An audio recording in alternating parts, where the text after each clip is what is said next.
On the way to the room of Shirley. Medyo natagalan kami pumasok, paakyat.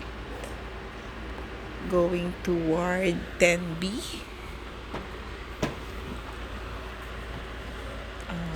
Hindi kami pinayagan kagad umakyat kasi may kasabay daw.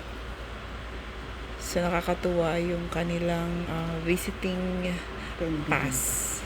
You have to scan your QR code to enter the hospital. So the QR code will determine how many persons are inside the room already. Yan.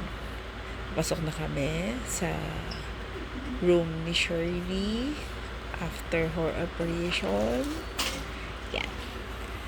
Diyan na si nurse. Madandahan, mama. Ya, tanda na yan.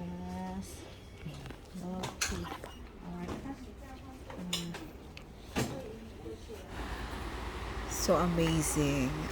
Very accommodating yung kanilang nurse sa Singapore.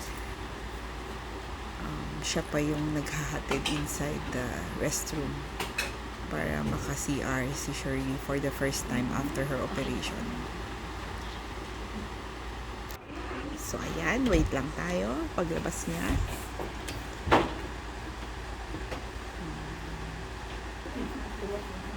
Tapos na siyang mag-CR. It's the first P that she made after her operation. Praise God for a successful operation.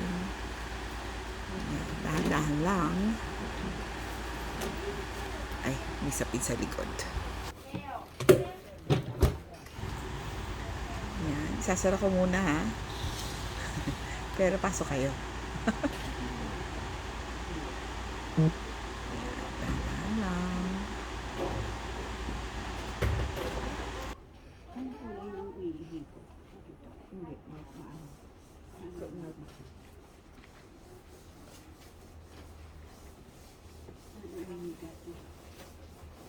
Dandahan lang, ma.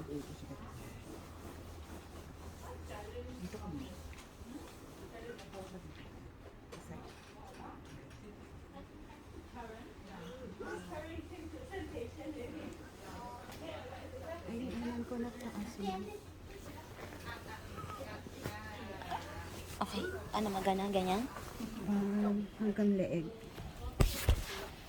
Sige pa. Try. Baba. Baba. Yan, pwede? Pwede ko i-adjust ulit mo. Adjust ko pa ma yung ulo. Adjust ko pa yung ulo mo. After 6:30.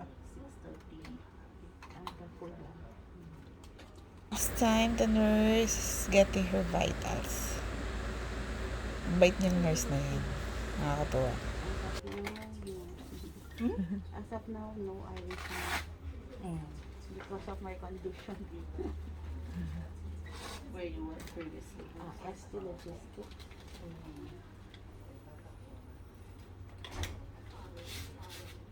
Work together, friends.